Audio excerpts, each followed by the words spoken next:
Bada bing, bada bam. Welcome to this week's Bacon a Mystery, Bacon a Murder episode. Okay, listen, I actually had a completely different thing planned for this episode, but this movie was everywhere. Everywhere I turned around, we were out in public in New York City. I see posters for this movie. I see an ad for this movie. I see TikTokers talking about this movie. There was like a thing where Teslas were recalled recently, right?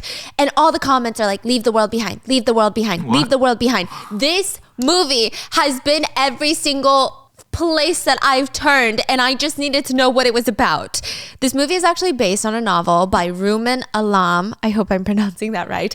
And here's the interesting thing. It's executive produced by Barack and Michelle Obama. Huh? Yeah. Wow. And it's kind of political. It's kind of intense. And people are saying, are they trying to be little executive producers or are they trying to tell us something? I don't know. Honestly, even after watching the movie, no thoughts in here. That's the problem. I mean, I got a lot of thoughts. This is one of the first movies that I've watched in a really long time where I could not make up my mind about it. And at first, when I was done watching it, I just took it as surface value. And I was like, oh, I guess it's a good thriller. But then I saw these TikToks dissecting every part of this movie. People were scanning hidden QR codes that were in this movie. People were zooming in, finding all these Easter eggs in this movie.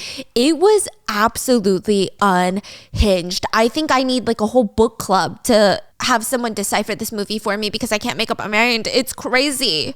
It's crazy. So with that being said, let's get started. So the story starts with the Stanford family who quite literally embody their last name. Like when I say the Stanford family, I feel like you've got a picture of an American family in your mind. That's exactly this family. Do you know what I'm saying?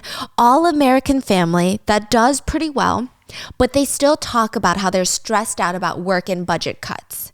But like you feel like they're not actually stressed out about it because they live in a brownstone in New York City. They also have this really blue ass room. It's like the first scene of this movie. Apparently the color blue is somewhat symbolic later in this movie, so like keep it in mind. But every surface of their master bedroom is freaking blue. Blue walls, blue ceiling, blue everything. The family consists of parents, Amanda and Clay Stanford. I'm going to give you my first impressions on them. And like, don't hold me to this, okay? Because first impressions can change. But from what I gather, Clay seems a lot more chill. He seems very laid back, but almost kind of to the point of being useless is like how laid back he seems. Like he seems like the cool parent at surface value, but it just seems like he genuinely doesn't care about his kids that much. Like maybe he does, but like not really. Amanda gives me moved to New York City from a small town and needs to prove herself, is like crazy career woman type vibe. I don't know. She just like has this whole monologue at the start of the movie. She's bizarre. She's giving manic pixie girl, but in her 50s. She's played by Julia Roberts, by the way. Love her. But the opening scene is Clay waking up in the morning in this blue ass room and Amanda is already like making a ruckus in the closet. She's packing. Amanda?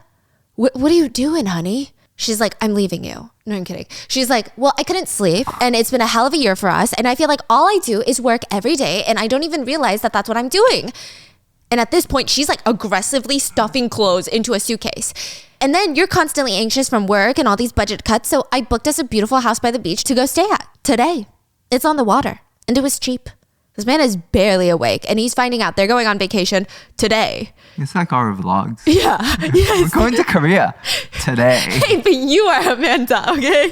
Oh, yeah. Yeah, and then Clay is like, wait. Are you packing right now? Yeah. I thought I'd get a jump on it. Wait, Amanda, honey, I don't understand.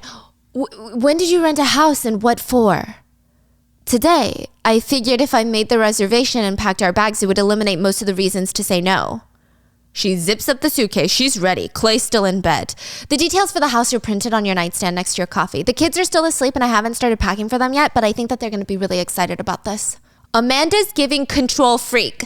She will want you to do something, but then she will do it instead before you get around to it. It's 6 a.m. and she's already made weekend plans for every single person in the family and she's packing. But Clay, he just kind of takes it like a champ. He's giggling. He's shaking his head. It feels like he's used to Amanda doing this. Okay, but Amanda, honey, help me out here. I mean, why today? Well, Amanda suddenly gets serious. She walks over to the window. Well, when I couldn't fall back asleep this morning, I came over here to the window to watch the sunrise. And I saw all these people starting their day with such tenacity, such verve, all in an effort to make something of themselves, make something of our world. I felt so lucky to be a part of that. But then I remembered what the world is actually like. And I came to a more accurate realization. She's like literally doing this. It's a monologue. It's not a narration. She's doing this. She turns her head to her husband. I came to the realization, I hate people. Okay, so okay. You are Amanda. So they move fast. The whole family is packed in the car. Clay, the dad, is driving. Amanda, the mom, who is again, be young, right? You don't have to act your age or anything, but she's constantly giving like Vampire Diaries Twilight vibes. She's staring out the window with her wired headphones in, talking on the phone, sunglasses, and she says, "Leave the world behind." That's what it said on the rental listing, at least. She's on the phone with her friend. Oh, East Hampton, right? No, it's a cute little town. Actually, I think they call it a hamlet. That's how cute it is. It's a lot closer to the city and still very far from, everyone. The woman on the phone does not care. She just wants Amanda to answer some more work questions. It seems like all Amanda does is work, but it's not like her husband and her kids even really want her attention to begin with. So Clay is listening to music, windows down, driving. He gives me stereotypical dad. He's wearing a Hawaiian shirt type of dad. Their two kids, Archie, teenage boy, and Rose, who just turned 13, they're in the back. And Archie looks at Rose. "Did you just fart?"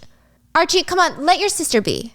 "Well, no, Dad, I don't care if she farted. I care if she lies about it." Meanwhile, Rose just ignores her teenage brother, does not even listen, okay? Wait, how many boys and girls? One boy, Archie, and one girl, Rose. Okay, And Rose they're is arguing. 13, Archie is older. Maybe like 16. Who's older? Archie. Archie's like 16, Rose is like 13. Okay. Yeah, and Archie's giving typical kind of like brainless teen boy type vibes. Rose seems a little bit more sophisticated, but she's 13. She's the youngest. She is an iPad kid though. She has this giant iPad that's in like one of those padded silicone. They're like the ones that they put on the kids. And she's watching Friends on her iPad. And when it starts buffering mid-ride, she's slamming her finger down trying to get it to play again. And when it doesn't, she rips out her earbuds, crosses her arms, and stares out the window. "Dad, when we get back to the city, can you take me to the coffee shop in Friends?" Honey, I don't think that's real. It's just a set." Our girl Rose is now staring out the window, super depressed, but keep this in mind because this Friends TV show is gonna stick around for the entire movie. But you wanna know something odd? Side note, Julia Roberts, the woman playing her mom, was in an episode of Friends. So did she just not see her mom in that episode of Friends? Anyway, our girl Rose is staring out the window, teenage angst at its finest, and she reads the freeway exit sign. "Exit 76, Point Comfort. Exit lane only." And we are welcomed into part 1 of the movie. There's 5 parts. Part 1, the house. The family pull up to this, honestly, California style house. I don't know what I was expecting, maybe some sort of cottage, but this house is giving LA. It's a modern farmhouse. I mean, love the look, honestly. Soft oak wood flooring, wood details on the walls, lots of sunlight, windows. It's bright, clean, open concept, sliding glass doors, indoor, outdoor living, perfectly manicured lawn. I sound like a realtor, but it's beautiful and it's very, very clean, and I don't know if it's because it's a rental home or a vacation home, but there's like no character in the house. All the art, random sculptures of who knows what, abstract ink blot art. It's pretty though. And the kids, being kids, they're ready to jump in the pool. They're busy. And Amanda's already heading into town to grab some groceries. So like they're planning to stay here the whole weekend. And just to give you an idea, the market that she's going to, like just to give you an idea of how small this town is, it's like Trader Joe's, but even more cottagey. And we see something, and I don't know why Amanda thinks something weird about it, but me watching a thriller movie, I'm like, what does this mean? Amanda's loading the groceries into the back of her SUV, and there's this man, Kevin Bacon, but he plays a man named Danny. He's dressed in a plaid shirt. He's got this crazy beard. He's hauling just like cases of water bottles and canned goods into his truck. He doesn't even smile when he makes eye contact with Amanda. He just keeps loading water bottles, and he's literally looking at her like, what the fuck are you looking at? When Amanda gets back, she makes no mention of the water bottle hoarding man because maybe he just likes to hoard water bottles or like he doesn't come to the store often. Maybe he's thinking too deep into it. Maybe she's thinking too deep into it. Maybe I'm thinking too deep into it. So she did feel like, oh, is he prepping for something type of vibe? Yeah, she was like staring at him and he looks back at her like, what? It was weird. So she tells Clay, honey, the Wi-Fi password is novella. The owner must be one of those like cyber security guys. Oh, I get it now. I just got it. Wait, I don't get it. Oh, she said it's a novella. I thought she meant the password is novella, but she's saying the password is that long. So he must be... I didn't get it either. Yes, he must be a cybersecurity guy. I just got it too. We're stupid. So she puts a pack of cigarettes on the kitchen table where Clay is. And her husband is like, they're not mine. They're not mine. I swear they're not mine. Relax. I bought them. I know you like to sneak here and there, and I figured we're on vacation. Why not? I want you to have a good time, you know? Just don't let the kids see you. Both Amanda and Clay are smiling, so it seems like they have a good relationship. And Amanda leans in to give him a kiss, but it's like the quickest peck on the lips you'll ever see. And she keeps her eyes open the whole time. And she turns to walk away from him, but he tries to grab her arm and he pulls her in and he's like, oh, hey. You know, I got another idea for a good time.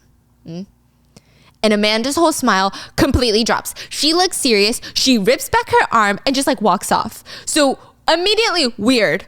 They're weird. They're not a loving parent couple. We don't know what they are. They're cordial. They seem okay, but there's something brewing. Clay still calls after her. Maybe? The whole family lather themselves up in sunscreen and they make their way to the beach. And it's pretty quiet, but there's still like a few people lounging here and there in the sand. It's not dead, but it's definitely not like busy season. And the parents are setting up the spot, the blankets, the towels, chairs, umbrella, the whole 9 yards. Archie's texting his girlfriend Taylor, but the minute a hot girl walks by, drooling, doing 180s, breaking his neck just to watch her leave, okay? And Rose, she's the only one that seems to be more in the moment. Archie's texting his girlfriend, looking at any other girls in bikinis. I believe the dad is like also on his phone. The mom, Amanda, is reading. And Rose is just staring out into the ocean. And there's a giant boat in the water. It looks like the size of a cruise ship. It's getting closer. And the mom says, what is it, honey? The ship.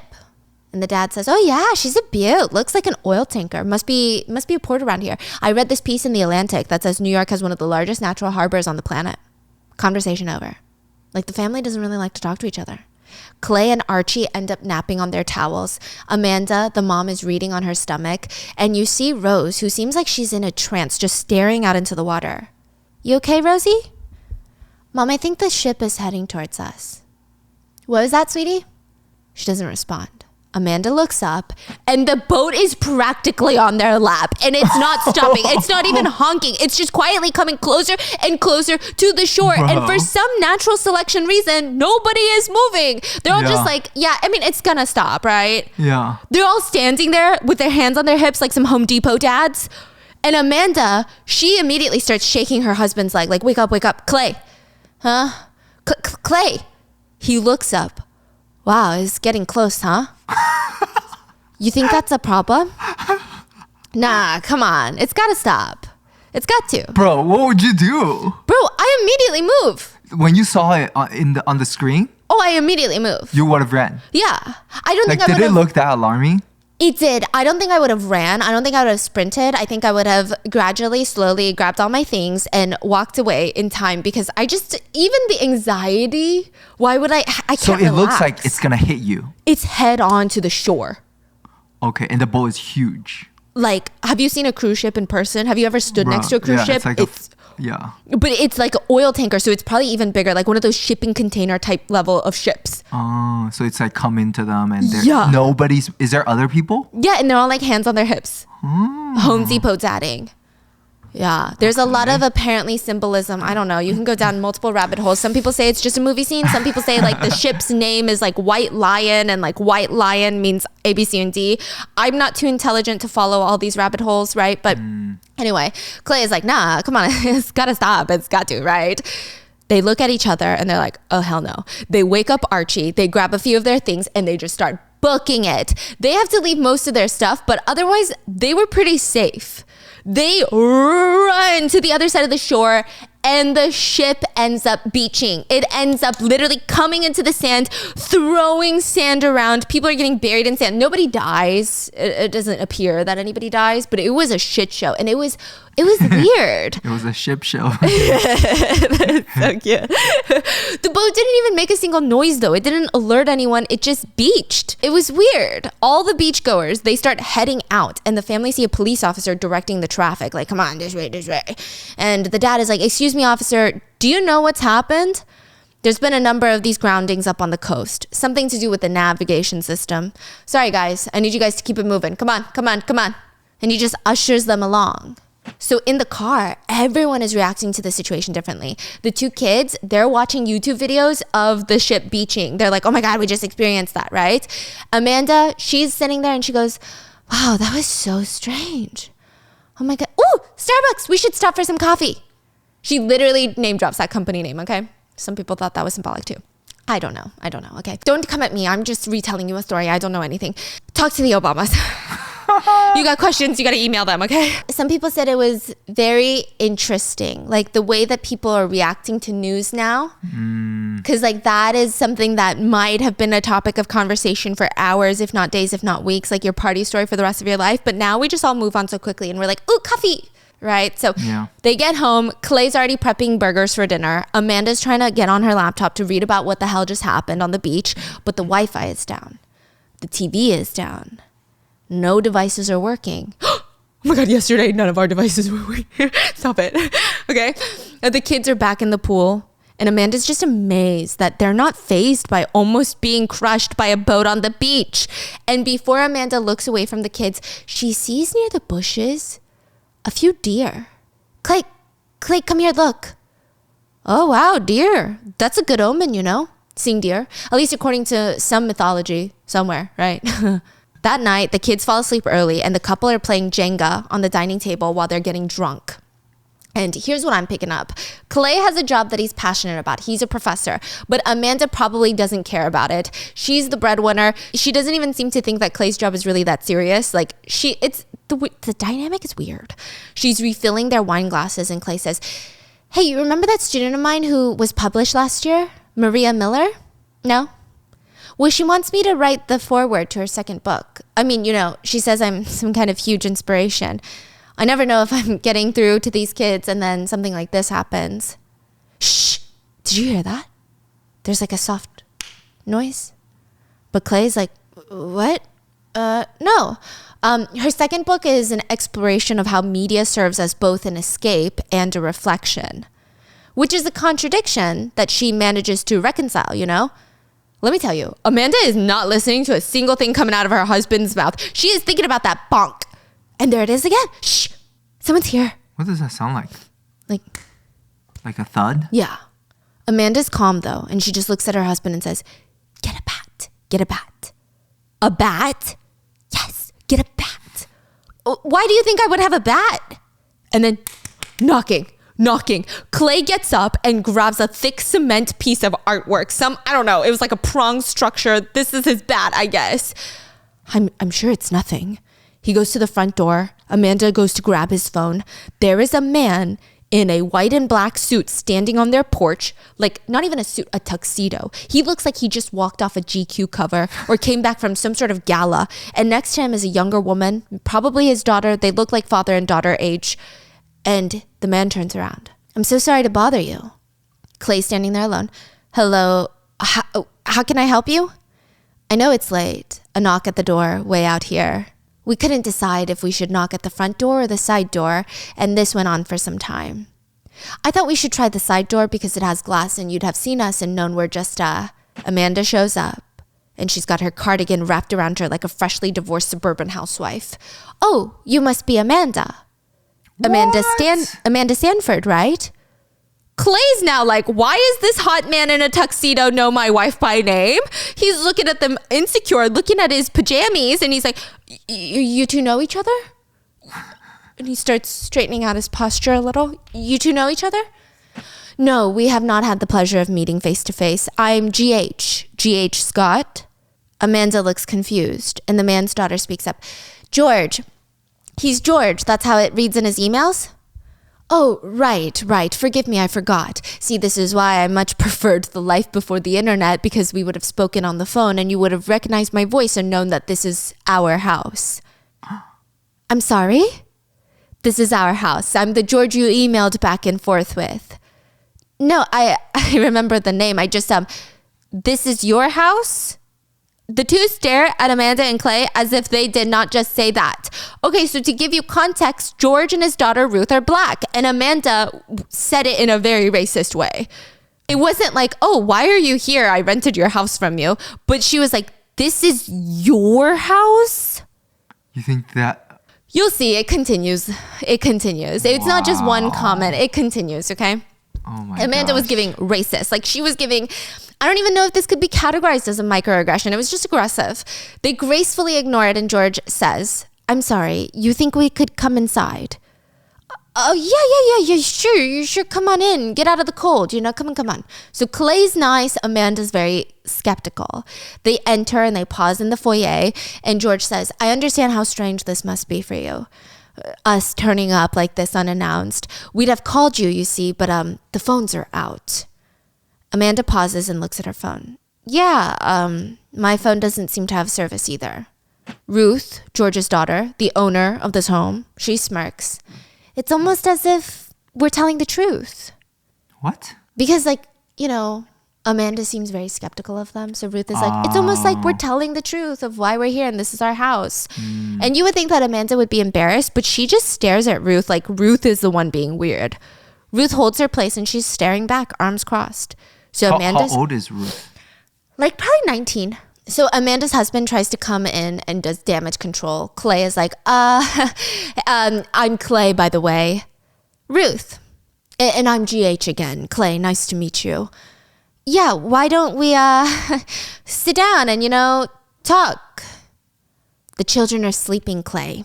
And everyone is just awkwardly standing there. Like, why is she so upset? And Clay says, honey, but I wouldn't worry too much about them. Archie would sleep through the atom bomb, Why don't we all go into the kitchen? Clay is ushering Ruth and GH through, and Amanda is just following behind them slowly, watching them. George is trying to break the tension and explain why they're here. We were at the Symphony in the Bronx. Have you guys been? No. Their productions are in a class of their own. Yeah, Dad's on the board of the Philharmonic. He likes to encourage everyone he knows to take an interest in classical music.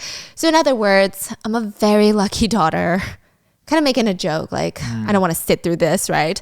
And Clay is trying to be interested, but Amanda is giving Karen. Which, okay, so... Side note, I think Amanda's reaction is somewhat warranted in the sense that, like, if people show up saying they're the owners of my vacation home that I rented, I would also be highly skeptical of letting them in. However, the racist comments kind of debunk everything that she's done. So it's like a mixture of, like, on one hand, people are like, I get why she's skeptical. But on the other hand, you don't have to be skeptical and racist. You could just be skeptical. So she's like cardigan wrapped tightly around her, Arms crossed, lips tight and thin. Even when Ruth asks if she can get a glass of water for herself, Clay says yes because technically it's her home. Amanda is glaring at him like he just offered a serial killer a knife. George is noticing all of this. Anyway, we were driving back to the city, to our city home, and then something happened.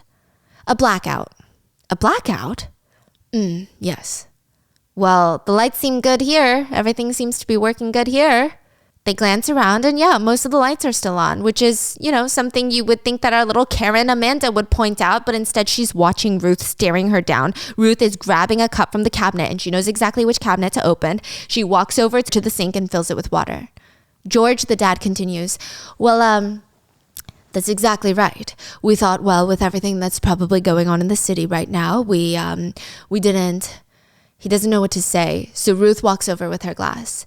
We live on the 14th floor in the city, and he can't climb 14 flights because of his knee. Plus, the traffic lights went out. We would have been sitting in a 6-hour parking lot if we headed home. So there was a blackout, and you decided to drive all the way out here?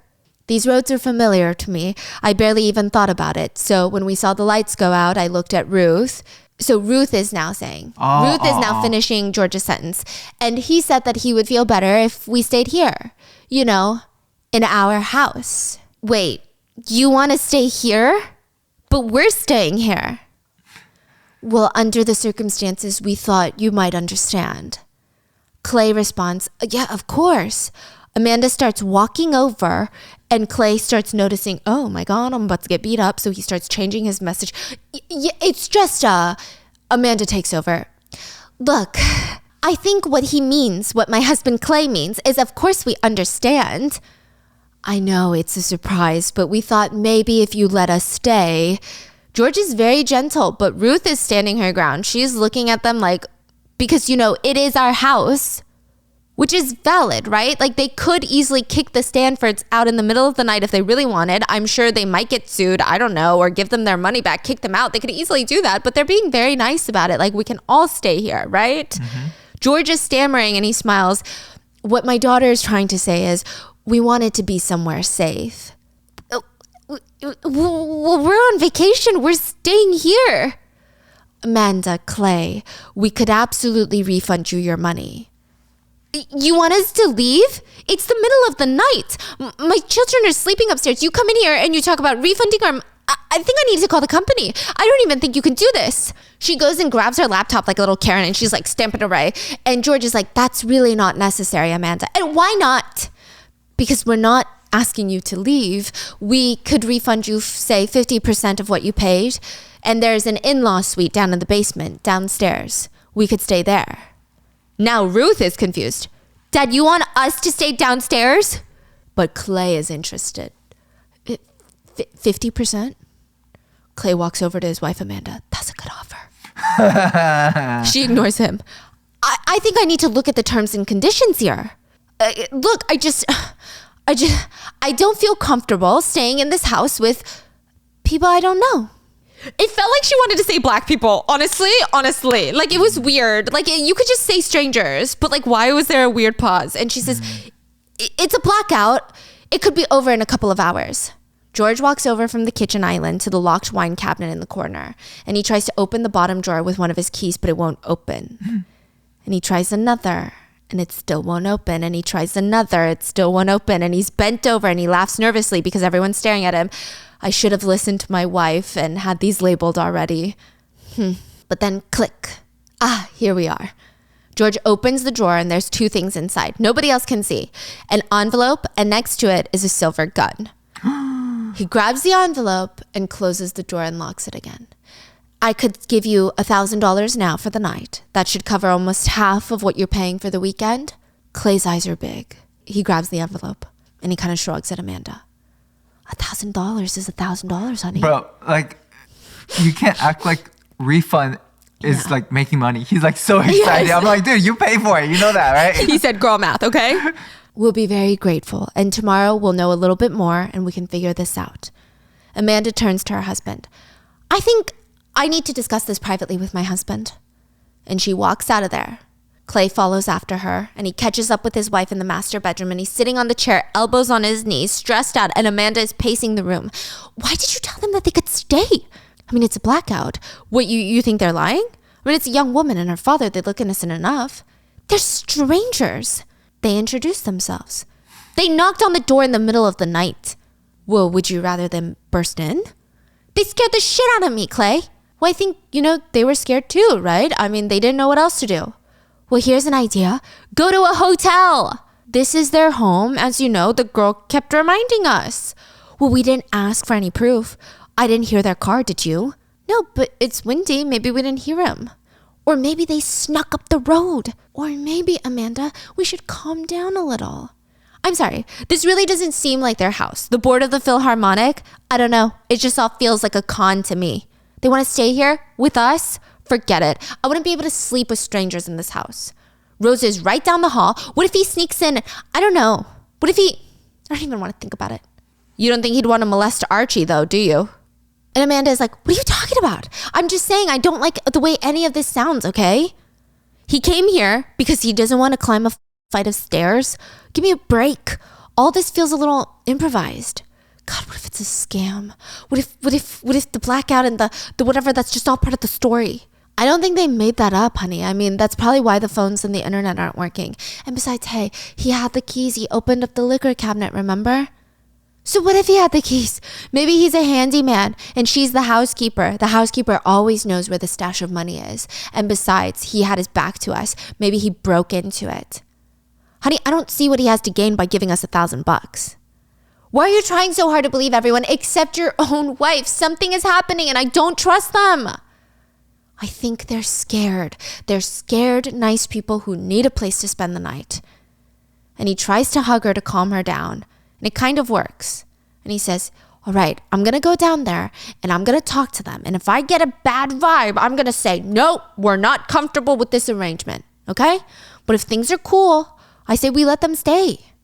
I wish I had your faith in people, Clay. And they make their way downstairs and George is making his signature cocktail for himself and one for Clay. How about you, Amanda?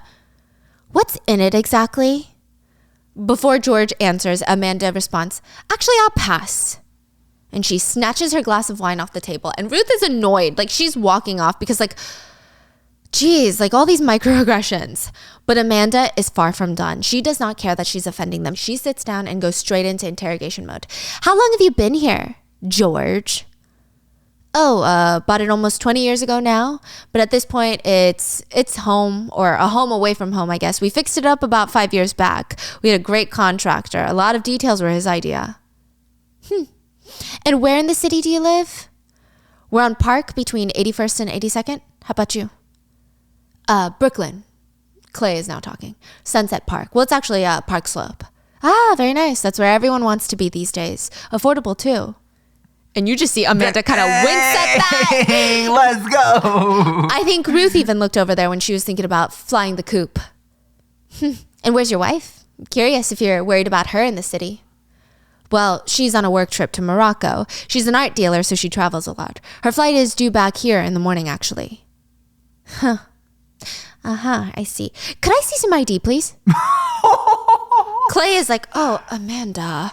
It's a fair ask. You're a stranger showing up in the middle of the night and my kids are upstairs. George is like, of course, I understand. And he starts feeling for his suit pockets. Well, you're never going to believe this, but I must have left my wallet in the coat pocket when I checked in at the symphony. In the commotion, I must have forgotten it there. But you said you heard about the blackout while you were already on your way home. And suddenly a loud blaring beep noise interrupts them. It's really loud, like think tornado warning, but worse. The three adults in the kitchen whip their heads to the living room and Ruth is standing in front of the TV with the remote in her hands. And it's like she tried to turn on the TV, but something's going on the television. It's a national alert. Effective immediately. This is not a test. Emergency broadcast system issued an unrecognized emergency warning. This is a national emergency. All radio stations and televisions will cease their programs during this alert. This is a national emergency. It was so loud, Ruth tries to switch over to another channel, even lowering the volume, but nothing is working. But what is it? What's the alarm? What is it saying? Nothing. It's saying nothing, just that this is a national emergency. What emergency? We don't know. Everyone else seems concerned. They're like, what emergency? But Amanda is like chilling. She's like, well, no need to get stressed. We're only talking about a blackout here. Ruth is looking at this lady like, you cannot be serious. Like, you cannot be so skeptical of minorities, but then like not skeptical of a national alert that's like blaring in your face. But you're like, minorities cannot be homeowners. It's like very bizarre. Ruth is like, what the fork, lady? A blackout is not nothing, Amanda. It could be something. The symptom of something bigger, like terrorism or a bomb, like the one that you said your son would sleep through. And George is like, Ruth, sweetie. And finally, some sense from the Stanfords. Clay puts his foot down and he says, I think that you guys should stay here tonight. Tomorrow we will sort everything out. And things always look different by the light of day. They all kind of stand somewhat in agreement when all of a sudden a noise is behind them. The Jenga tower on the table that the Stanfords were working on falls out of nowhere. Oh yeah. listen up here. All I want this holiday season is a small, minuscule, tiny, inconsequential, easy to achieve thing, which is happiness. I'm kidding. Here's what I really want this holiday season. I just don't want to have a sty. This is crazy. So recently I had this mascara that I was using. I ended up seeing Thrive's viral liquid lash extension mascara online, and I feel like you guys have seen it too. It's like the viral turquoise tubes all over socials. You know what I'm talking about? So I saw that. I was like, you know what? Let me test it out. My lashes were out of this world. This right now on my lashes is one coat. And I didn't even go in for a second coat, first of all. And I try to make my top lashes not that heavy anymore, but I didn't even go in for a second coat. This is like not even a full coat. It's like half a coat. It lasts all day. This is like the end of the night. There is no clumping, smudging, no flaking, which was my biggest problem. And this has a side effect that I was not expecting. This is an anecdotal story, but I stopped getting styes after switching over to Thrive Cosmetics mascara. I don't know if it's the fact that it easily removes. So usually when I wear mascara that doesn't clump, that doesn't like smudge and doesn't flake, it takes me 25 soaked in oil type of toner pads to even just get like the first layer of mascara off. This mascara slides right off with warm water and a washcloth. Like I can take it off without soap. And it's 100% vegan and cruelty free, made with clean, skin loving ingredients. It's high performance and trademark formulas and uncompromising standards. And their brilliant eye brightener. Okay, don't even get me started on this. It's like this highlight stick that's made to brighten and open your eyes, giving you this instant eye lift. You just apply it to the inner corners of your eyes, but you can also use it like this effortless, glowy, well-rested, shimmery eyeshadow look. So give the gift of Thrive Cosmetics, luxury beauty that gives back. Right now, you can get an exclusive 20% off your first order at thrivecosmetics.com/bake. That's Thrive Cosmetics, CAUSEMETICS.com/bake for 20% off your first order. Thank you, Thrive, for sponsoring today's episode, and let's get back into it. Down in the basement, Ruth is now complaining to her dad. I can't believe we're staying in the basement. What do we get to do tomorrow? Their laundry? Ruth, please. I'll take the floor, you take the bed. And the first thing that George does when he gets downstairs is turn on the TV, and it's the same national emergency that's playing. And Ruth looks at her dad. We need to get them out of here, Dad. We're not going to do that by scaring them. They need to think that everything's going to be okay. A what? But everything is going to be okay, isn't it? George looks at Ruth and he turns to walk away. What's going on? What are you thinking? Your client didn't tell you anything else, did he? There's no point in talking about this, Ruth, until we know more. Upstairs, Clay and Amanda are in bed, and Clay is trying to knock out, but Amanda is arms crossed plotting, okay? She's f***ing with us, that girl. She's poking me. Amanda's sitting up while Clay is laying down, and he's trying to cuddle up with Amanda. Don't take it too personal, honey. I don't think I can listen to much more of that snark, even if it does turn out to be their house. Oh my goodness, are we still on that? Well, there's not a single photo on the wall. Not one. Not a wedding picture of the supposed art dealer's life on the business trip or that spoiled brat as a baby. Like, think about it. I'm sure they take them down when they rent the house out for privacy concerns. I don't know. There's just something off about them, okay? Why didn't you say anything about what we saw on the beach today? The boat? It was an oil tanker, honey. Well, why didn't you tell them? I don't know. Just seemed like I was piling on. Why didn't you? I was afraid. Afraid of what? That it would confirm something. In the main floor, so the Sanfords are at the very top, George and Ruth are in the basement, and on the main level, where like the living room kitchen are, the TV is still on, and it's a blue screen now with the national alert playing. But for a brief second, there's a static, and a new message shows up. It's a CNN breaking news headline that reads, "Cyber attack across the country. Power outages report along East Coast metropolitan areas." Like a flash? It's like that's what was trying to be played, but someone's like trying to take over type of vibe. And now we head into part 2, the curve. Amanda wakes up to Rose sitting on top of her, shaking her. Mom. Rosie, what's wrong?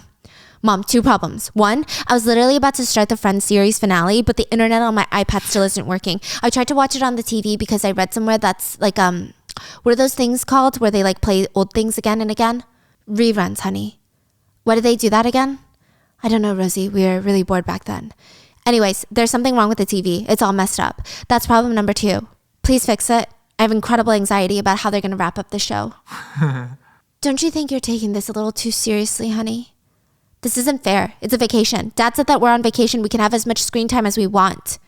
Well, A, I did not say that. And B, Dad, the one who said that, is still asleep. So just go wait in the living room and I'll be downstairs. And I don't really think much of this detail, but apparently everyone on TikTok is dissecting this detail for later today. But Rose is wearing a NASA shirt. Amanda rolls over and she grabs her phone from the nightstand. She's drowsy, but once she sees what's on her phone, she shoots straight up. All the notifications on her screen are about cyber attacks and major blackouts. Clay, honey, get up, look. He takes her phone. What am I looking at? Doesn't say anything. What? No, that doesn't make sense. It's just there. Her lock screen is back to normal and there are no notifications, just a family photo of the Sanfords in front of their Christmas tree. Are you sure, honey? What did it say? Yes, of course I'm sure. There were 4 news articles, 2 about the blackout, and then one that just said that hackers were behind the power outage. Hackers? Yeah, and then there was one that said breaking, but then it was just like gibberish, no words, just random letters. Maybe they hacked the cell network. Is that a question you're asking me? How would I know? Why are you being so nonchalant about all of this, honey? Did you forget that there are these people still in our house? I trusted you to handle this. Clay sits up and he's looking determined all of a sudden. Okay, got it. I'm going to go drive into town. I'll go to the store, buy a newspaper, and someone in town must know more about what's going on, right? I'm going to take care of this. He kisses her, jumps off the bed. Meanwhile, their daughter Rose is waiting for them to come downstairs to fix the TV. And she still has no idea that there's 2 strangers in the house, but she does notice a beautiful Bentley parked outside. Amanda comes downstairs and, oh yes, honey, about the car. Last night, these people, the Scotts, they had to come by. There was a problem and they weren't too far from here, so they stopped by. What? Mom, what are you even talking about? Rose gets annoyed at her parents. She doesn't care about the strangers. She just doesn't like the fact that they can't fix the TV. So she literally goes to pout near the pool, but she hears a little rustling. And she turns to her right, and by the bushes, there's deer. Not even just 1, but like 10 staring at her. Rose looks back at her parents, and they're in the kitchen completely oblivious, and she starts walking in the grass towards the deer. Rose is outside with the deer. Clay is driving into town. Amanda is alone in the kitchen. Ruth is the one to come upstairs first to grab a cup of coffee, and they're alone. And she says, "You mind if I have some coffee?" Amanda says, "Help yourself. You know where the mugs are, right?" "I had news alerts on my phone this morning." "Your phone is working?" "No, I mean, they must have come in overnight somehow, and then they disappeared." "What did they say?" "There were 2 about the blackout and then something about hackers being behind it." "Hackers?" "Mm-hmm." Where are the power plants in New York City, do you know? I mean, they must be in Queens, I guess, or near the river. Why are you asking about power plants? Hackers can get into power plants. That's probably what caused the outage. You remember that thing that happened in Jersey a few years back? It nearly caused a meltdown? But as quickly as Ruth is into the conversation, she's over it. She's staring out the window at Rose. "Is that your daughter out there?" "She's sweet. How old is she?" 13, last month. Still kind of a baby at heart, though. And Amanda says, "If it's okay, I would like to keep what's going on between the adults. The kids like the pool, and I'm just going to encourage them to do that until we know more. I don't want them to panic over nothing." I mean, I don't want to scare anyone, Amanda, but I disagree with you. Disagree with me about what? I don't think this is nothing. So what is it that you said you do? I'm in advertising. On the client side, I manage relationships. Huh, I'd have never guessed that. And what about your husband? Clay is a professor at City College, English and Media Studies. You know, I've always had plenty of friends major in media studies, but I never even know what it means. And you? What is it that you do, Ruth? Me? Oh, I'm still figuring my shit out. Trying not to rush into anything. The last thing I want is to be sucked into a career that I regret 10 years from now, which by that point, I would be trapped by the pressure to stay on course because I'll be too old to re-enter the workforce. You know what I mean. George walks upstairs in that moment. "Morning. Any news, anyone? Phones are still not working. Looks like the TVs are out. Where's Clay?" "He went to the store to get newspaper or to try and find someone to talk to see if they know what's going on." "Smart. I thought I'd go over to the neighbor's house, the Huxleys. They only live a few miles down the road." "And you think they'll be home?" "Unlikely. It is the off season. You often see no one here around this time, but I'll drive back anyway and check." "Before you go, Dad, you might want to hear about the alerts." "Alerts?" "Oh, I had alerts on my phone this morning. 2 of them were about the blackout, and then there was one of them, and hackers were behind it, was what it said. Huh. What? You think there's going to be a meltdown at the power plant too? George chuckles and kind of side-eyes Ruth. And he smiles and says, is that what Ruth told you? Among other horrifying things, yeah, that's what she told me. Well, obviously, my Ruthie is being a little paranoid. Dad, aren't you the one that always said that if you're not paranoid by now, it's probably too late? I'm sure this will turn out to be a big nothing, like that love you bug. Is that coffee? Can I have some? He turns to the coffee machine, and Amanda's confused. I'm sorry, what is the love you bug? It was a computer worm back in the 2000s. People would get an email with the subject line, I love you. You clicked on the attachment, and it would send it all to your contacts. It crippled businesses because of a virus it implanted and caused billions of dollars in damages. Turns out it was just 2 teenagers in the Philippines. Could just be as innocent as that. Amanda smiles and says, I think I'll go wake my son up. And once she's out of sight, we see George's smile kind of fall, and he stares at the drawer of the liquor cabinet with the gun inside. Dad, I'm worried about Mom. You think her flight's gonna be okay?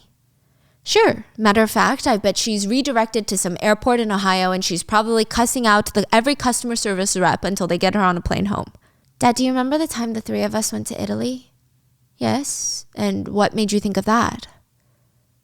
I don't know what else to think about right now. So meanwhile, Archie wakes up, the son wakes up, goes to the pool, and the 2 of them, they're hanging out by the pool, the 2 kids. And you would think that Archie is the smarter one because of the age and the fact that Rose can't seem to talk about anything else but her show friends, but she's the one that keeps feeling like something is off. Archie is busy trying to sneakily take pictures of Ruth's butt in her bikini at the pool. What? Yeah. Who did Mom say these people were again? Rose doesn't respond. What are you looking at, Rose? Archie, I saw something this morning. She gets up and starts walking towards the bushes, and Archie follows after her. Deer. I saw deer. Yeah, they're everywhere, dumbass. They're like squirrels or pigeons. Who cares? No, this was different, Archie. Like they were trying to tell us something. We should see what else is out there. Jeez, are you really that bored? Is this because you can't watch your stupid show? Rose won't even look at Archie. Instead, she announces in a creepy voice, I'm going. She steps forward into the bushes, and Archie follows after her because he probably has to take care of her and has no choice. And tell me how they're suddenly in a forest, like deep in a forest, okay? They can kind of see the big vacation house peeking out from the trees, but clearly it's a very secluded home. Rose is on a mission. She's walking around, and they see this like weird shed in the middle of the forest, and it looks like a serial killer bunker a little bit. I mean, there are windows, so it's not that creepy, but it is a little weird. They walk inside the shed, and Archie is disappointed. Ugh, this place is so fucking boring. It's just a bunch of gardening tools. Side note, there is a whole conversation about the outfit choices for these 2 in this scene. So remember how I said Rose is wearing a NASA shirt? Mm-hmm. Archie is wearing an Obey shirt, which is a streetwear brand or like a skater brand. But the word is not lost on people because it says Obey. Mm-hmm. They both look around, and Archie says, oh, maybe this is where he sleeps. Who? Whoever made that impression. And we pan over, and it's a pile of leaves and like a human-sized dent. Not a bad setup, whoever he is. Look, and he's got a little window over here to look out of, so he can look directly at. Directly at what? They both look out the window. Your room. He can see straight into your room. Jeez. Just imagine it's all dark out here. Your little bedside lamp is glowing. He could just follow the light up to you. Boo! And Rose screams, ow! She bumps her head on the window. That's not funny, Archie. That really hurt. You'll be fine. No, I won't. Dude, calm the down. It was a joke. This morning I saw deer, Archie. Not deer, like a ton of deer. 100 maybe more. Right in the backyard. Archie's looking at her like she's still crazy. It was really weird, Archie. Do deer just go around in big groups like that? Why the would I know anything about deer? If you're so worried about it, why don't you just ask Mom or Dad? Like they even care? No one cares about what I have to say. Yeah, that's probably true. Which, yeah, no one does care about what she has to say. It's kind of sad.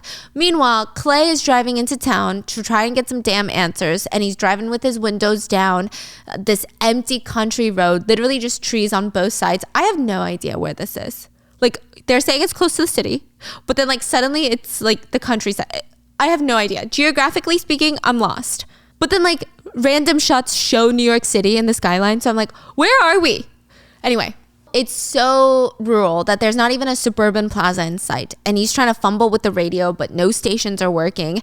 And he hears this like rumbling noise as if an airplane is flying out nearby. And he keeps driving aimlessly with a cigarette out the window, enjoying his peace and quiet when he sees a woman on the side of the road. This is like a 2-lane road in the countryside. There's not people. There's not even another car. This woman is frantically trying to get his attention. She's waving her arms side to side. Help me, help me. He slows down and stops on the side of the road, and she's screaming in Spanish, Señor, Señor, Señor. Honestly, she looks like she's seen some shit. Her face is red. This does not appear to be a regular hitchhiker. She's frantically trying to talk to him in Spanish, and she's very passionate about what she is saying. And Clay is kind of creeped out. He keeps trying to tell her, I'm sorry, I don't speak Spanish. But the woman keeps frantically yelling and trying to motion with her arms, and Clay still can't understand her. Do you know what she's saying? No. Okay. Do I speak? No, but sometimes they have subtitles, you know? No. Okay. And I think with everything going on, the fact that they're the only ones on the road, with each frantic word, Clay is getting more scared for some reason. The woman is now crying, gasping, screaming, and Clay can't do it anymore. He just goes, I am so sorry. And he starts driving. He starts driving off, leaving. Is she trying to get in the car? No, she's like she's like scared and trying to explain something to him. Like, don't go there? Almost? Maybe. Okay. But he just starts driving off, and the woman is like desperately trying to hold on to his window, and she needs help clearly, but Clay does not care. So he just starts slowly driving off, refusing to make eye contact with this woman. He drives a little faster, rolls up his window, and he just books it out of there driving. Oh, okay. And he can't even hear her, and he doesn't even want to look in the rearview mirror to see if she's following. But that buzzing noise in the background keeps getting louder and louder. And then eventually, maybe like a mile or two away, the lady's gone. He looks up and there is a giant plane on top of him, flying really low. But that's not the alarming part. The plane is releasing some sort of something red into the air. Think like chemtrail vibes. No. But it's like red smoke or something. Who knows? Clay's not taking the chance. He U-turns it out of there, trying to make sure that his car doesn't get covered in red. Because again, who really knows what this is? He starts U-turning, driving as fast as he can in the opposite direction, away from the plane. And he's screaming, oh shit, oh shit, oh shit! And the plane catches up and his car is covered in red. Meanwhile, back at home, George has driven to his neighbor's house by himself. And you know how he was just comforting his daughter that their mother was going to be okay and everything? He probably doesn't really think so. He probably lied to her to calm her down, because when he's alone in his Bentley at his neighbor's house, he looks really stressed out. He takes out his phone in front of his neighbor's house and texts Maya, his wife, but not a single text message is getting delivered. He has no updates on where she is, if she's okay, when she's coming home, nothing. George pulls up to the neighbor's house, the Huxleys, and the house is beautiful, by the way. It looks like I want to say like a 20,000 square foot Rhode Island-esque beach house near the water, has its own private beach. But when George pulls up, the entire place is trashed. Windows are broken into. There's furniture outside the house, dog crates, suitcases just toppled over in the grass in front. Potted plants have been smashed. It looks like a hurricane went through this house, but that doesn't even make sense. They're neighbors. How can a hurricane only hit one house? But I think George was expecting that, or something, because he brought his gun with him, which you don't casually do when you're just visiting a neighbor. He slips it into his jacket pocket, gets out of the car, and he goes to the front door that's already open. He pushes it in and steps in. Squish. The floor of the house is wet. Squish, squish. Hello? Anyone home?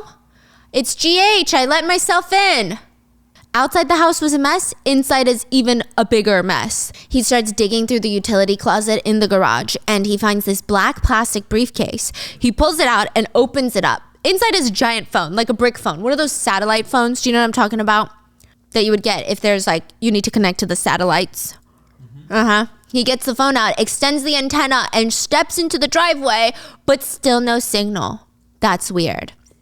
So it's not even just the cellular networks are down. It seems like the satellites are down. Anyway, he leaves the driveway and goes to the backyard of the house, and he looks frozen in fear or shock. I don't know. But for the first time, we see how close this house is to the ocean. And George looks up to see the seagulls going crazy, and he starts walking faster and faster towards the private beach. There's trash everywhere on the beach, and we can't really see much, but it does resemble the lawn of the Huxley home. Like there's trash everywhere. George looks down and there's half buried in the sand a watch. It's really weird. Who just leaves their watch, right? Is this a Huxley watch? He bends down to pick it up, but it's attached to something. He pulls it up out of the sand and out comes a severed arm attached to the watch. No! George starts freaking out, falls back on the sand, and he's flat on his back, breathing heavy when he turns to his other side and there is a man in a pilot's uniform dead, laying next to him, eyes wide. It looks like his face is frozen in terror. Wait, so the arm is detached from the body? Yeah. What? He scrambles to get up. Oh shit.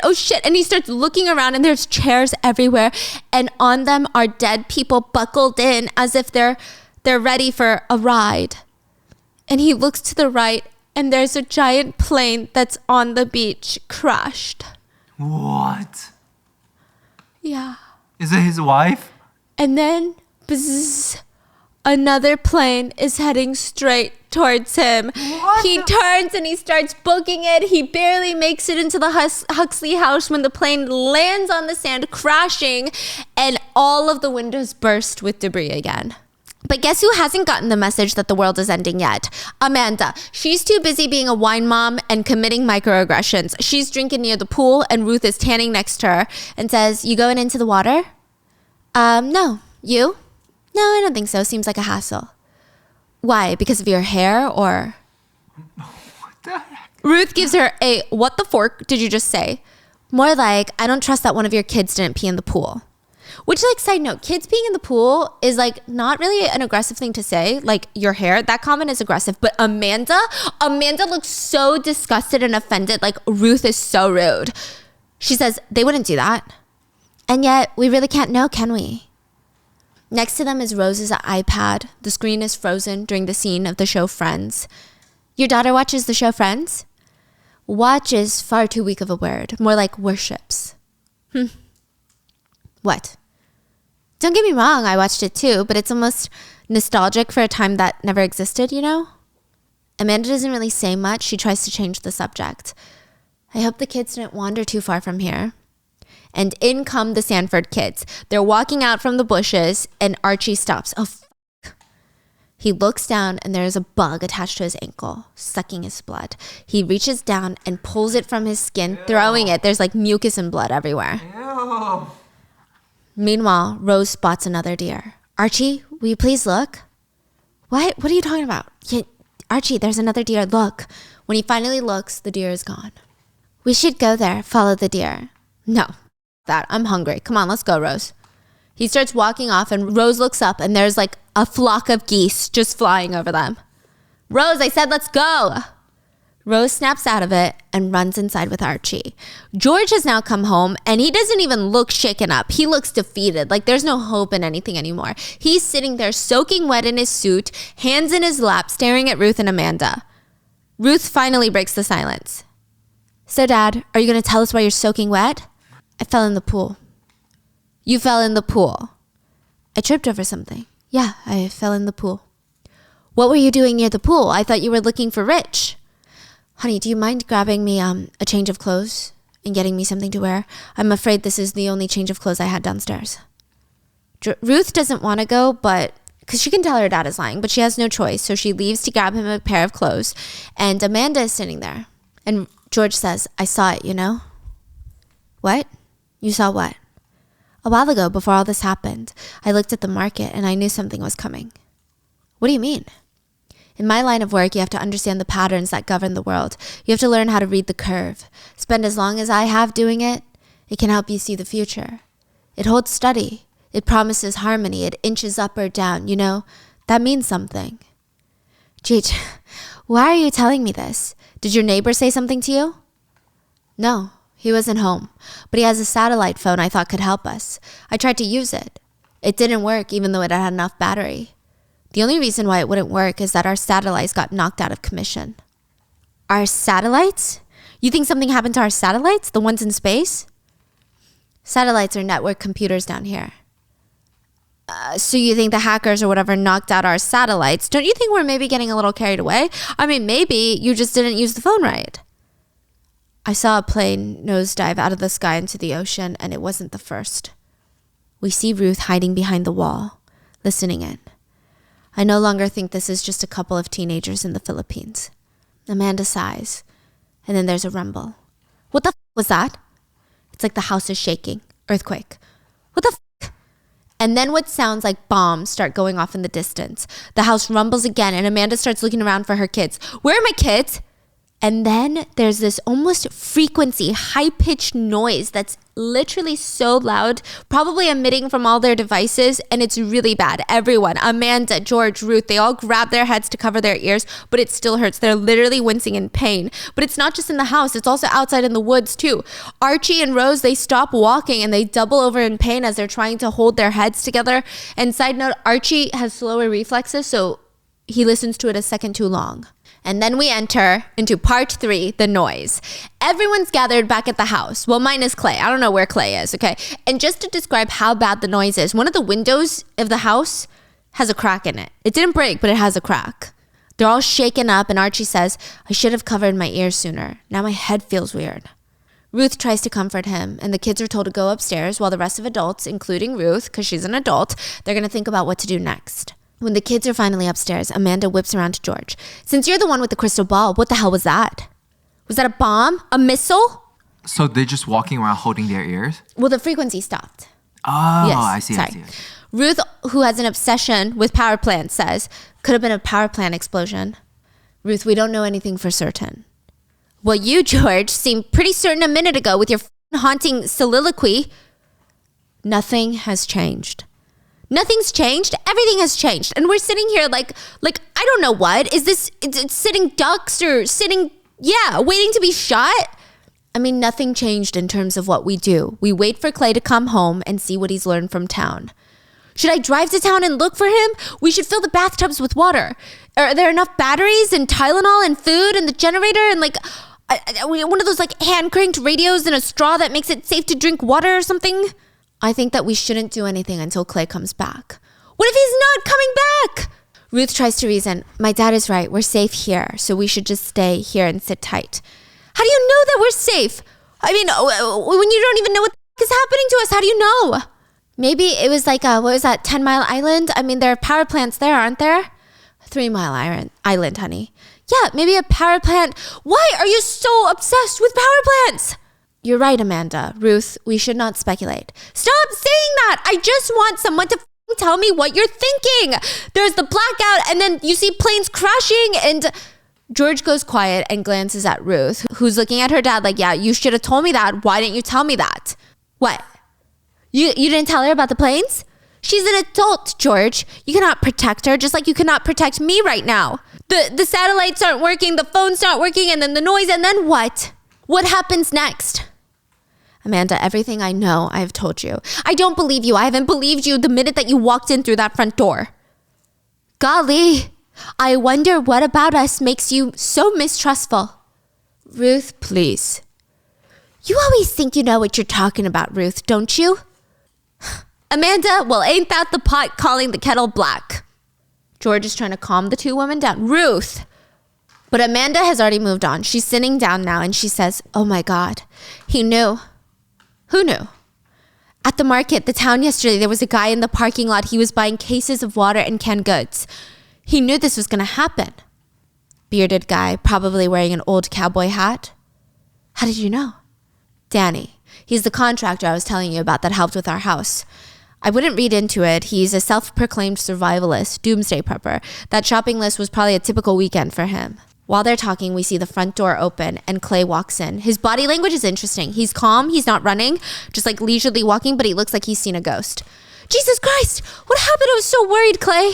Amanda throws herself on her husband. I'm here. I'm okay. Are you okay? Where are the kids? Everyone is okay. Amanda's like, what happened? Did you get into town? I didn't get far, and then I heard the noise. What do you mean? Where have you been? What were you doing? I was going crazy. Why didn't you come? I don't know. I just started to drive, and then I heard the noise, and then I came right back. So you didn't see anyone that might help us figure out what's happening here? No, I didn't see anyone. Clay takes a sip of water, and then he reaches into his pocket and pulls it out. But I did see something. It's a red piece of paper. So the plane was dropping massive amounts of red pieces of paper. His hands are super shaky, and he shows it to the group. It's this huge plane, flying in the middle of nowhere, dropping off thousands of these. I have no idea what it says. They all crowd around, and on one side there's a venomous-looking snake at the front. It's really ominous, and there's venom dripping from the fangs, and the tongue rolls out of its mouth, and it's into Arabic lettering, because of course it's Arabic lettering, right? But just you wait, it's gonna evolve, okay?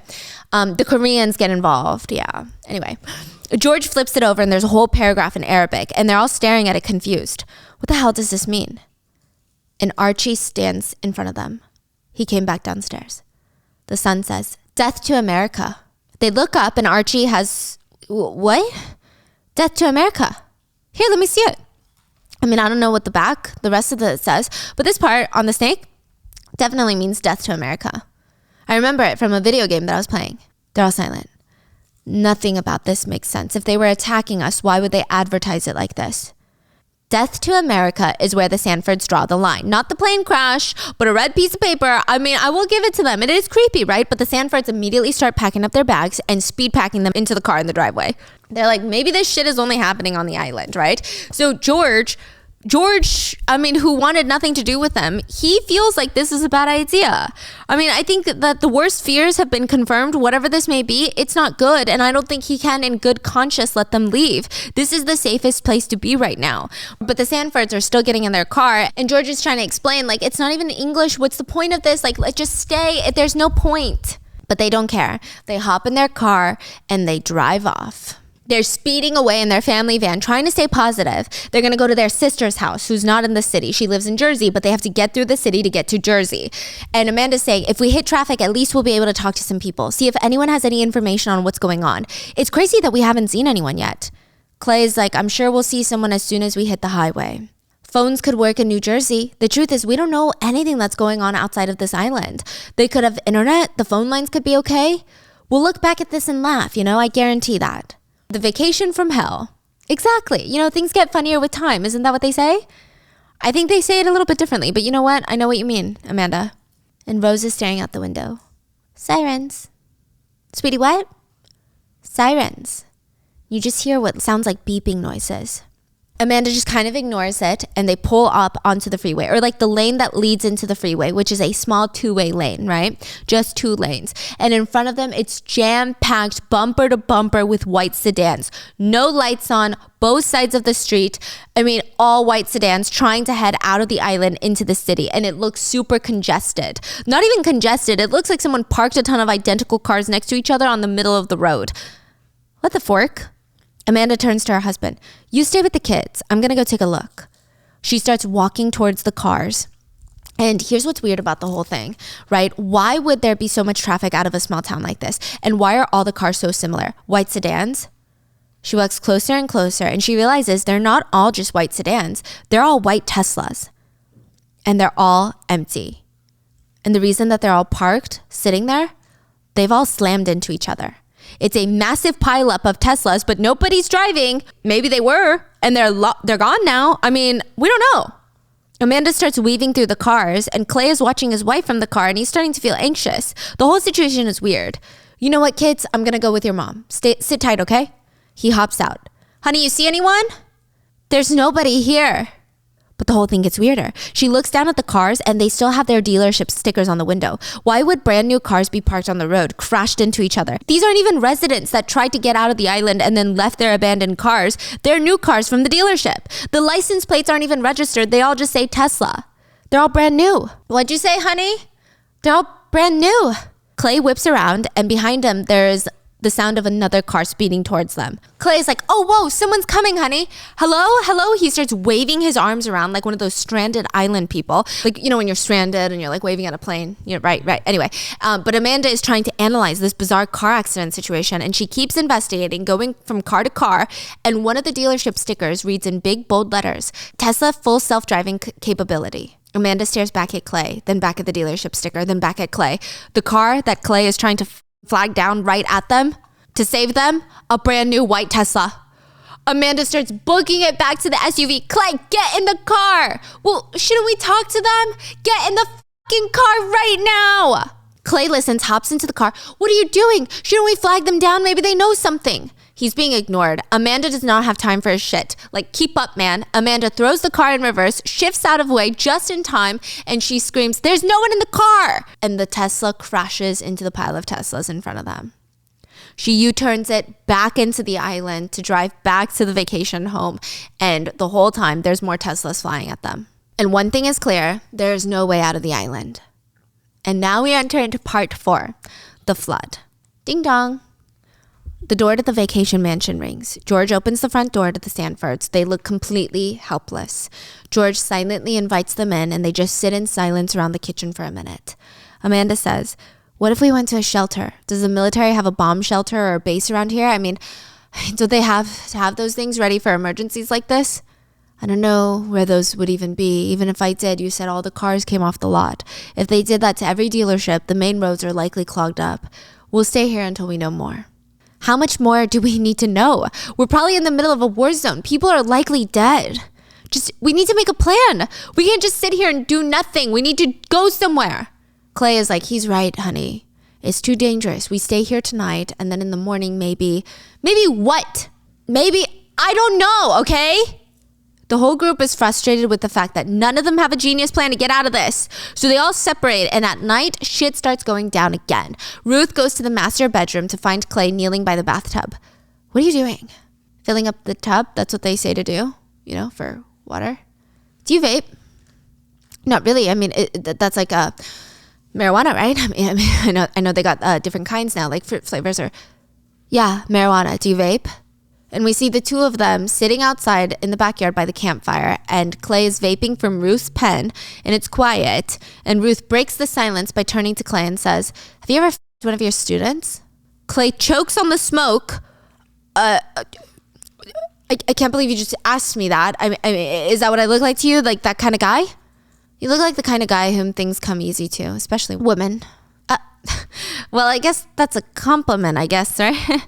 The energy is weird. Like, I don't know what to make of it. I think Ruth is good at reading people, so I have a feeling that Clay seems to be this nice husband stereotype, but probably, I don't know, maybe he's sleeping with his, like that girl Maria that he was talking about that wrote the book. The vibes are odd. Speaking of Amanda, she's inside the house pouring herself another glass of wine, and George is in the kitchen. "I always thought of myself as a sophisticated man, someone who had seen the world for what it was. But I have never seen anything like this. So now I wonder if that thing I always thought about myself was a delusion." "George, I wouldn't be so hard on yourself. You dig deep enough. It's probably all a delusion. I mean, take your line of work, for example. Imaginary numbers, moving around imaginary money. Personally, I think my business is a lot less complicated than all that. At its most basic, my work is always and has always been about people. Then I feel really bad for you, George." "And why is that?" "Because people are terrible. I mean, look at the way I treated you. And now we are having a drink together." George lifts his glass and they cheers. "I am sorry, by the way, for what I said, thought. It didn't matter. I mean, I was wrong and I'm sorry. You know, Amanda, some of my smartest clients have lost a lot of money because they base their choices on preconceived beliefs instead of truth. Seeing the difference is one of the hardest things a person can do. And when they don't, it's got to be maddening, huh? Depending on the person. I might take a little satisfaction in watching the market punish them. The scary ones, though, are the ones who don't learn, even after they lose lots, and I mean lots of money. Nothing frightens me more than a person unwilling to learn, even at their own expense. That's a darkness I'll never understand." Silence. Both of them stare out the window. The quiet is so noisy, you know. It's one of the first things I noticed when we started spending nights here. I found it very hard to sleep. Not like at home where you hear everything, the sirens, the traffic, the people. I miss that. What? The sirens or the people? And the two of them giggle. You know, I'm starting to like you, George. And that's a bold statement coming from me because I can't remember the last time I liked anybody. Amanda smiles, but then she starts looking serious again. Why did you really come here? And don't tell me it's because of your knee. That wasn't a lie. I did have knee surgery. I twisted up pretty bad playing basketball. But that's not why you came here. Why I came here involves something that happened to me a few years back. George starts getting very serious. One of my clients invited me and my wife to a private event. My client, I won't say his name, but you'd recognize it though. Is he a celebrity? Oh no, nothing like that. But in the business world, he's one of the biggest out there. He deals mostly in defense contracting. I'm talking hush-hush, top secret money from the Pentagon. Perhaps the most powerful person I've ever had a meal with. Anyway, we're at this soiree at his house and it's getting late. My wife, she wants to go, but he and I are just having a blast and he doesn't want the night to end. So after a few more glares, my wife agrees to take a cab home. Oof, but she wasn't happy about that. Not at all. So the man and I were having a few drinks, getting really, really saucy. And at one point, I don't think that he could stand and I was probably pretty wobbly myself. So he takes me into his study, we smoke a few cigars, and we're sort of that flying high, laughing at almost everything stage. And eventually he starts in on about how much he likes me and how he wishes he could invite me on this trip that he's about to go on. Well, what kind of trip? Where is he going? That's exactly what I asked. And then he turns to me and he says, oh, you know, just my annual meeting with the rest of the evil cabal that run the world. Amanda looks kind of scared, but after a few seconds, George stops. And he starts laughing. He was that kind of guy, always known for jokes like that. Again, if I told you his name, you would understand. Well, I'll just have to take your word for it. But now if you'll excuse me, I'm gonna top off my wine. Amanda starts to get up from the dining table, but George reaches across and grabs her wrist. Then yesterday, before the symphony, my friend calls me up. No scheduled appointment, just like he usually does. Just calls me out of the blue and wants me to move around some money. And we're talking some big numbers even for him. And as we're getting off the phone, I asked if he wanted to grab a drink tonight. He tells me he's going away for a while, and I joke back at him, oh yeah? You hanging out with your evil cabal this weekend? I thought that was only during the winter solstice. But he doesn't laugh. And he always laughs, even with bad jokes. All he said was, take care of yourself. Almost as if he felt sorry for me. My guy doesn't even like help him out, like give him some quick tips, like, come on, man, pack it up. Like, come on. Ever since, I haven't been able to get it out of my head. Are you saying you think that your friend is somehow behind what happened here? No, nothing like that. A conspiracy theory about a shadow group of people running the world is far too lazy of an explanation, especially when the truth is much scarier. What's the truth? No one's in control. No one's pulling the strings. Sure, there are those like my friend who might have access to the right kinds of information. But when events like this happen to the world, the best, even the most powerful people, all they can hope for is a heads up. Sorry, I guess this story is kind of a buzzkill. Yeah, I think I changed my mind. I don't think I like you anymore. Meanwhile, upstairs, we have Rose opening the door to her brother Archie's room, and she looks exhausted. Rose, what do you want? I'm never going to find out what happens to Ross and Rachel on Friends, am I? Oh my God, you're still on this shit? Who gives a fuck? Well, I do, obviously. Why do you care so much about that show anyway? They make me happy. I really need that right now, don't you? If there's any hope left in this up world, I want to at least find out how things turn out for them. I care about them. Yeah, well, maybe you shouldn't. I'm just saying, you're probably right. Way things are going, you're never going to see that show again. So if I were you, I'd find something else to care about. So that night, the whole Sanford family decide to sleep in the same bed because they're all scared. And Rose and Amanda are the last ones awake. And Rose tells her mom, Mom, I keep thinking about that West Wing episode. There's this story someone tells the president. Wait, you watched the West Wing, honey? Yeah, only that Aaron Sorkin seasons. Anyway, the story was about a man who lived by the river, and he hears on the radio that the river is going to flood the whole town and that everyone should leave. But the man doesn't go anywhere because he prays every day. He knows that God loves him, and he knows that God will save him. But then when the flood actually happens, there's a guy in a rowboat, and he sees the man and says, hey, come on, I can save you. But the man tells him he isn't going anywhere. Then a helicopter comes flying by, and the pilot lowers the ladder, but the man tells him he's not going anywhere. After that, the man drowns in the flood, and then he goes up to heaven, and he's really angry at God, and he tells him, I pray to you every day. I thought you loved me. Why didn't you save me? And God says, I sent you a radio report, a rowboat, and a helicopter. What more do you want? Rosie, what is this about? I think I'm done waiting. Amanda doesn't ask any more questions. She just leaves it at that and tries to fall asleep. Downstairs in the in-law suite, George and Ruth are getting ready for bed, and they're laying in the bed together, and Ruth is telling her dad, I'm scared. It's just us now, isn't it? What do you mean by that, honey? What I mean is, if shit goes down, do you trust these people that are in our house? We already know the wife has no chill. That boy was sneaking pictures of me by the pool. That little girl keeps staring into the woods like Donnie Darko, and I'm pretty sure the husband wants to fuck me. George is looking at his daughter like, be so fucking for real right now. How do you know that? He's not actually going to do anything, Dad. He's not that guy. But does he want to? Absolutely. My point remains, I don't trust them.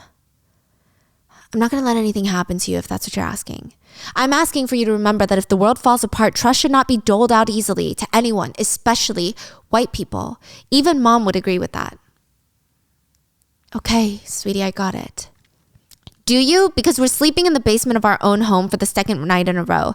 Just what exactly was the point of letting them back in the house? It was the right thing to do. And that right there, Dad, that's what's going to fuck us up in the end. The next morning, they all wake up and Archie's teeth are falling out. Oh yeah, every single one of them. He's reaching in there and just pulling them out, like one by one. Pop, pop, pop, pop, pop. They're falling out. Like no pain, nothing? No pain, just mucus, gums, blood, and he's toothless now. Oh, is he freaking out? Yeah, he's like, my teeth. And he's like, what's happening to me? My teeth, they felt weird. I don't know. Yeah, it's a whole thing. So now we enter into part 5, the last one. In the living room, we have Ruth and George sitting silently, staring at Archie and Amanda. Ruth is trying to be nice. How are you feeling, Archie? Besides your teeth falling out, I mean. What kind of question is that, Ruth? He's obviously sick. This is Amanda. And Archie protests, no, I'm not sick. My teeth just fell off.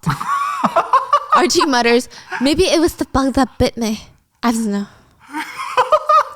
What bug? A bug bit me yesterday in the woods. Why are you laughing? Why are you laughing? And I guess everyone is just being super...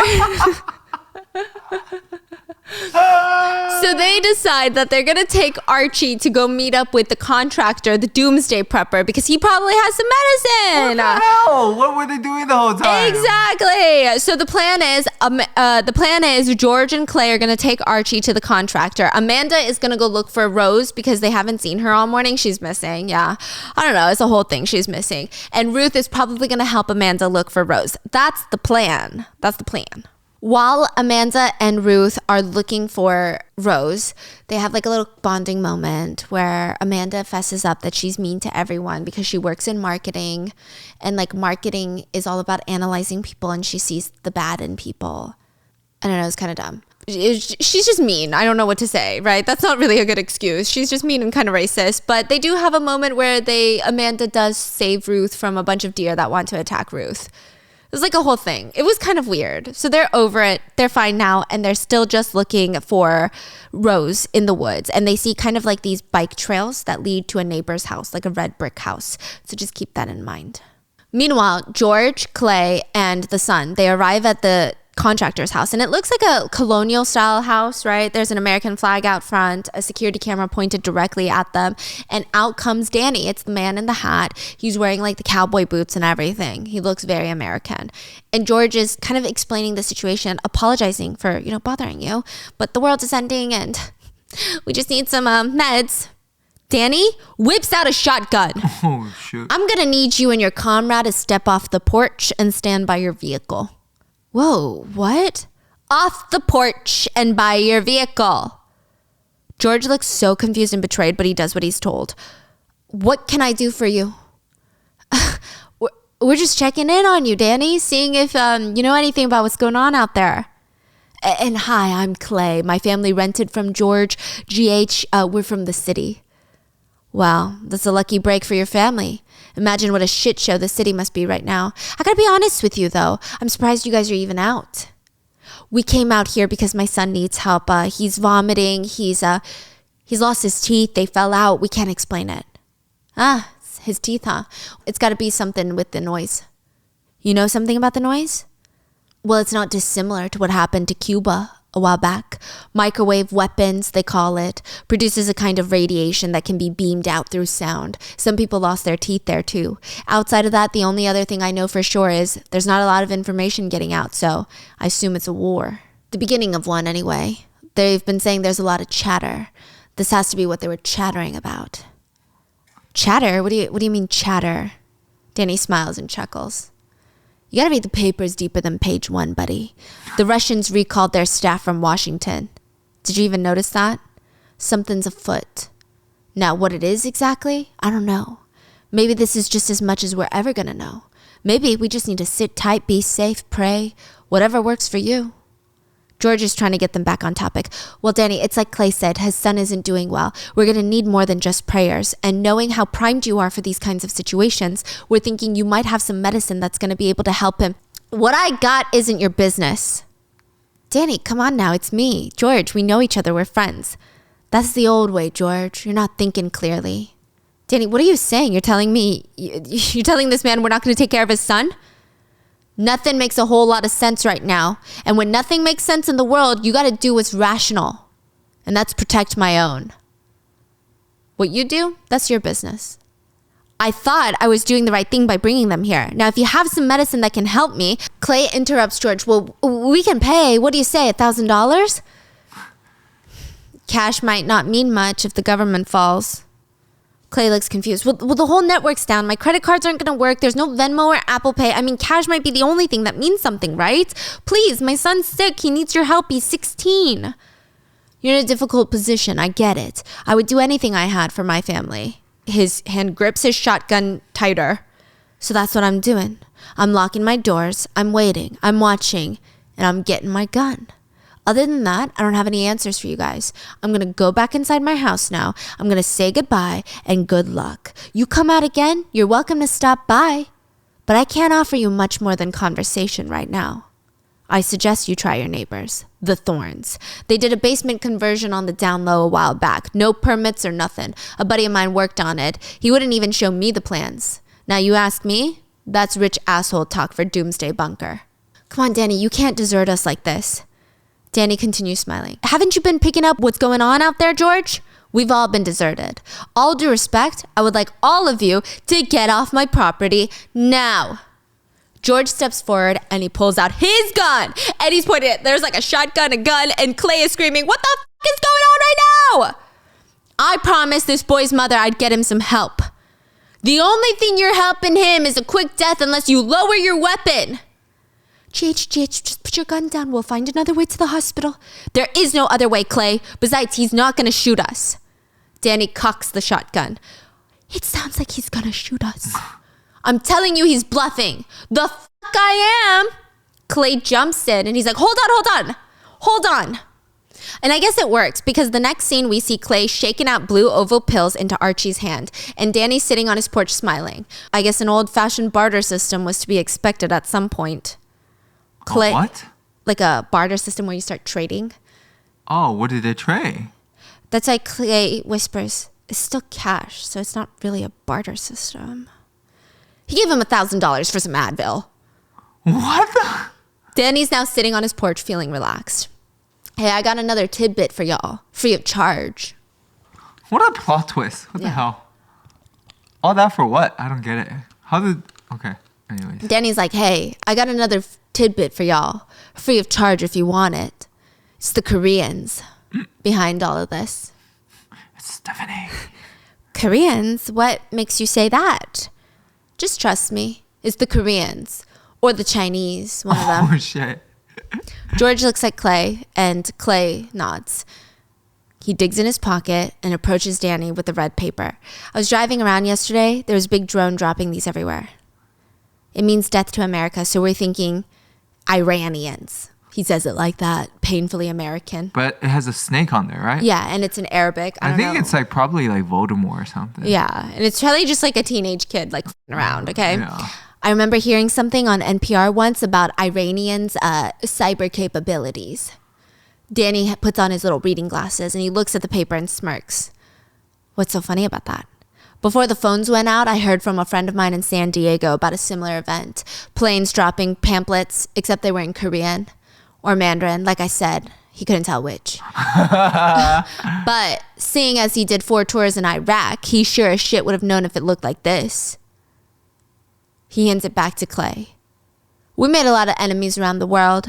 Maybe all this means a few of them teamed up. George's face of concern grows, as if he just put 2 and 2 together. So he gets back into the car. And before he drives, he's just staring. And Clay is like, GH, what's going on? Before we go, I need to know that you're on the level with me. No matter how far this thing goes, I need to know that we're good, because if what just happened here is happening everywhere, we need to get to that bunker Danny was telling us about at the Thorne residence. What are you talking about? You know something. I had a sneaking suspicion, but I wanted information first. All the signs were there. Sure, but I didn't want to scare anyone. You'd have called me crazy because it was crazy. It would have made more sense if we were on the brink of an all-out invasion. But this, I don't think we'd actually let something like this happen. I thought we were smarter than that. What are you talking about, George? What happened? My primary clients work in the defense sector. I spend a lot of time studying the cost-benefit analysis of military campaigns. There was one program in particular that terrified my client the most. A simple 3-stage maneuver that could topple a country's government from within. The first stage, isolation. The cyber attacks. Disable their communication and transportation. Then make the target as deaf, dumb, and paralyzed as possible.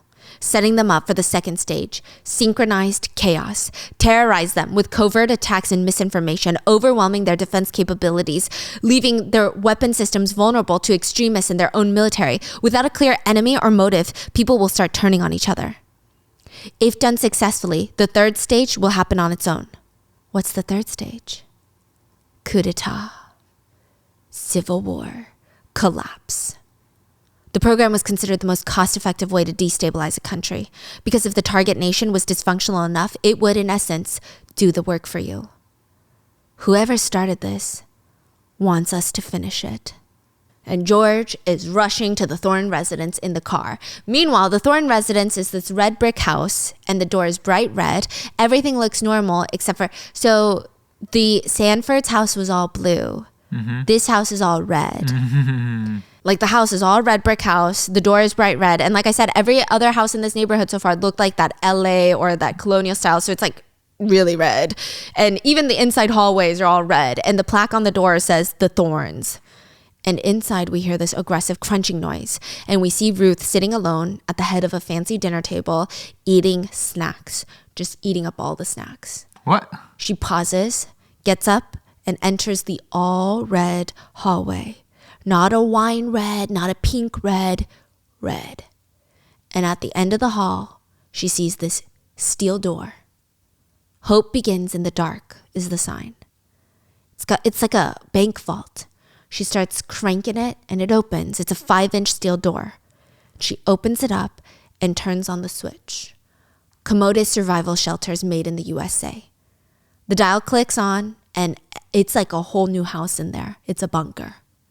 Living room, pallets of those big blue water jugs, dining table, 8 seats, a bowl of fresh pears and oranges in the middle, a kitchen stocked, all the amenities, a generator, paper towels, pots, pans, bedrooms, a sink, and above it is a window that glitches for a second before a screen illuminates, and it's a rendered image of like outside. It's a TV screen that looks like it's outside.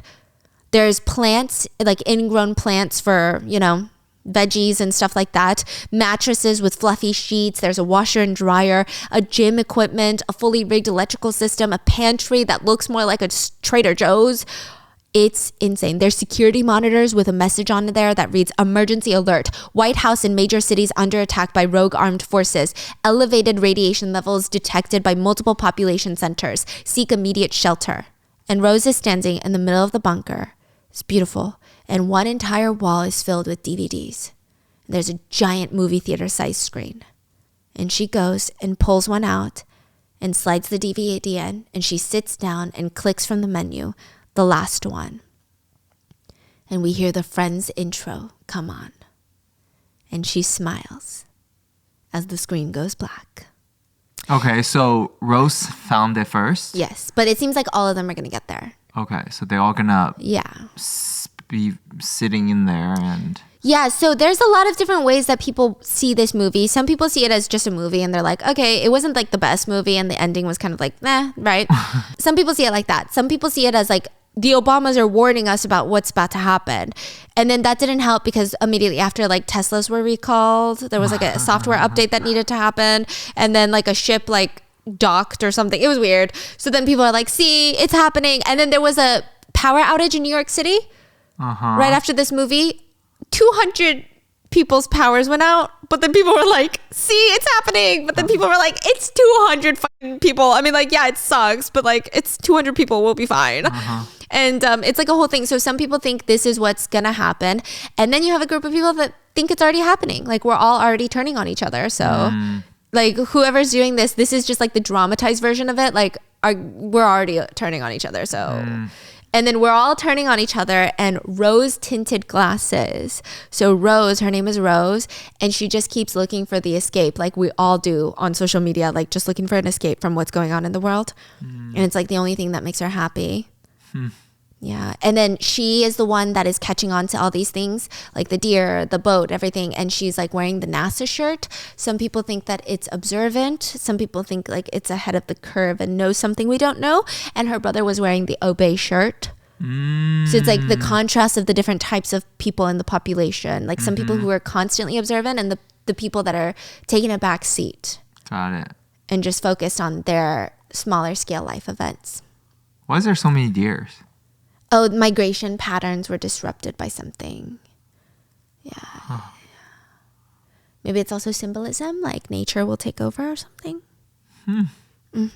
Yeah. I will say, it's a lot. Yeah, it's just a lot. I just think it's a fascinating, like, I am not someone that takes movies that seriously, right? I wish I could be a bit more conspiratorial, but I don't think I think naturally I'm just not a conspiratorial person, right? However, I think this movie was so fun in the sense that you can really dig down so many different rabbit holes, and you're going to find a group of people that are so passionate and they think something else about this movie. Like, people either really hate it, they think it's going to happen, they think it's already happening. There are a group of people that are literally digging down into every single Easter egg. Like, there were hidden QR codes throughout the movie. There are certain things that are said throughout the movie, like the red and the blue for the political colors. People are hypothesizing, is that what that means? And then, like, one thing that I did read was, like, in the end, it doesn't matter the political colors, because, like, when the world ends, nobody cares. Like, you're going to be down in the bunkers with someone. Right. So like that could have been a message. Some people think the part where George is talking about how they always think that there's like a shadowy group of people that run the world, but that's not true. People were like, is that the Obamas telling us there's no shadowy group of people that run the world? And like, they also be stressing out like us? Like, what's going on? Yeah. And people are wondering, like, I should look into it. Do the Obamas executive produce a lot of movies? Why would they choose this one in particular? Some people were wondering. It's just because the Obamas don't seem like people who pick random movies, is what they said, like to just like executive produce. They don't seem like the type to be like, oh, let me just like pick a random book adaptation. Yeah. But it's very interesting. This movie is very fascinating. One netizen pointed out, right, that it doesn't matter where you stand politically, you will have a view of this movie. Because some people who think that the end of the world is near, they think this is a warning that it's coming. But then the people that are adamant that the end of the world is not near, they think that the people that think the world is ending is getting played by this movie. Like, they're saying like they're getting made fun of in this movie and don't even realize they're getting made fun of. But then the people are like, no, we're not getting made fun of. Like, you're dumb if you can't even open your eyes for a second. So it's like, it's so interesting. I've seen like literal fights on Reddit. Wow. Yeah. And I have no opinion. What I think my opinion on this is, it's just intriguing because I haven't seen a movie recently that has caused this much in-person discourse that's passionate. Because usually it's like, oh, the movie's good, the movie is bad. You don't like the movie that I liked? I'm mad. Does this leave you with any lasting feelings about the world and the future? Or not much? You're like, that's cool. Yeah, it makes me not want to go to New York City as often. I'm just kidding. About the world in the future. Because, like, when I watch these end of the world type of movie, like the movie Don't Look Up, that was a good one. And then even All of Us Are Dead, that show. Remember, I was like in my little world. I'm like, holy shit, babe. This brings so much perspective and feelings and... Yeah, I liked the part where they all make up in the end. And they all kind of come together, because it gives you, like, it's really grim, but at least it's still hope that regardless of race, political affiliation, like when the world is ending, I guess humans are just humans. Okay. Right. Okay. And we'll be hopefully in the bunker somewhere, f***ing around, watching Friends, watching this video, wondering, damn, those were the good old days, wasn't it? Now we're in a bunker. What do we do? Those are my thoughts. What are your thoughts? Please leave it in the comments. Let me know what you guys thought about it. And I hope you guys enjoyed, and I'll see you guys tomorrow. Bye.